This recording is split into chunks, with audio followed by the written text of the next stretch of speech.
Deuteronomy chapter 7, verse 19 reads, "The great temptations which thine eyes saw, and the signs and the wonders, and the mighty hand and the stretched out arm, whereby the Lord thy God brought thee out, so shall the Lord thy God do unto all the people of whom thou art afraid."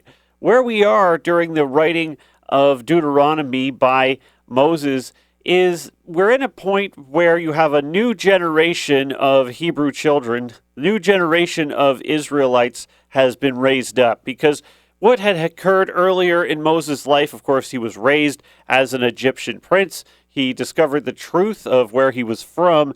He decided to forego his title. Of course, it's a little more complicated than that. But he ends up, through the power of God, leading the Israelites from slavery out of Egypt and into the wilderness. And the whole goal of that was now they were going to go into Canaan, into the promised land, take it and establish their own nation, and to fulfill the promise that God had made to Abraham, Isaac, and Jacob.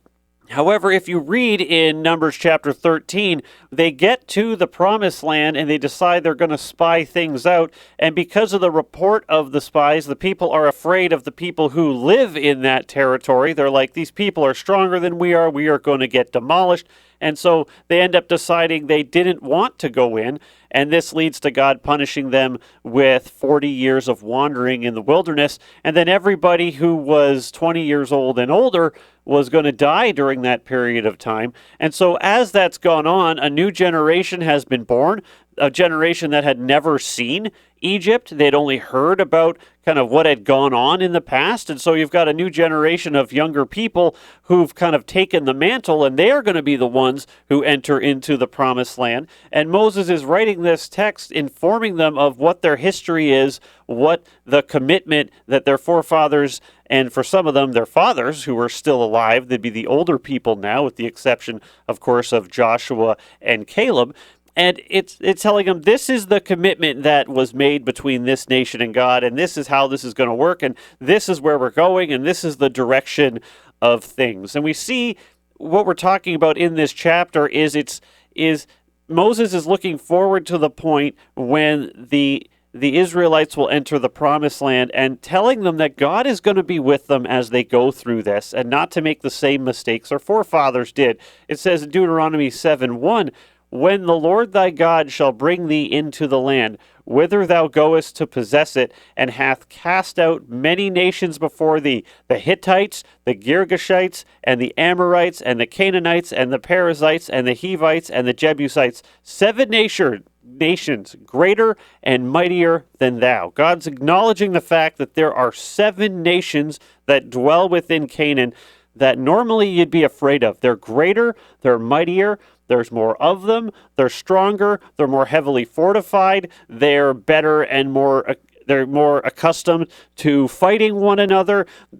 By all statistics, you are completely outdone, and going through with this invasion is an absolute mistake. It's a very, very bad decision. However, what they're being told is that the Lord shall bring thee into the land to possess it, and that he's going to cast out the adversaries that stand against you. And then we come down to verse 19, and he's saying, listen, you've seen what I've done in the past, and because of that, you should be assured of the fact that I can handle your current challenge. It says in verse 19, "And the great temptations which thine eyes saw, and the signs, and the wonders, and the mighty hand, and the stretched out arm, whereby the Lord thy God brought thee out, so shall the Lord thy God do unto all the people of whom thou art afraid."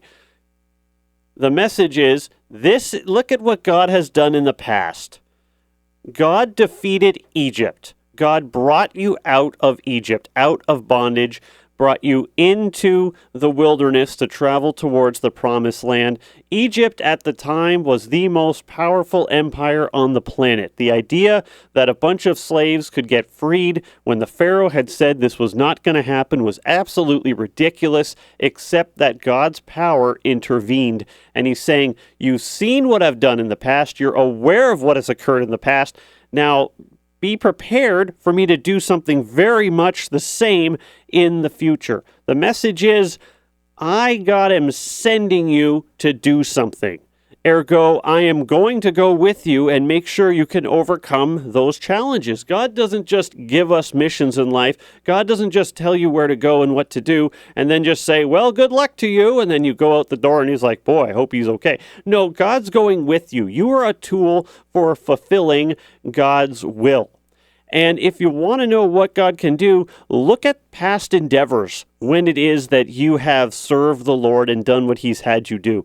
When you've been in a bind and you've prayed and you've really sought after God to do something, look at how he's delivered you in the past. Look at how he's provided for you in the past. And I find myself in the same spot sometimes. I find myself in a pinch and I go, well, you know what? I've seen God do so much. Normally, I'd be really concerned about this. I'm not going to worry about it, even though it is really worrisome just from a human standpoint. Because we as people, we tend to be very forgetful.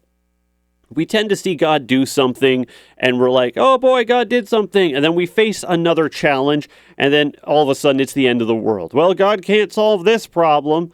But it's like, look at the resume God has. Look at everything he's done. And if you don't have a long track record with the Lord, if you're new to being a Christian, following after him, seek after those and look for those who've been following the Lord for a while. Hear some stories about what it is God can do, and then understand you're serving the same God as they are, and that he can do the same thing for you. God is with us. If we're following after the Lord, we're doing his will, and God tells us to go somewhere and do something, he comes with us, and he will make sure that things are accomplished through his power and through his might.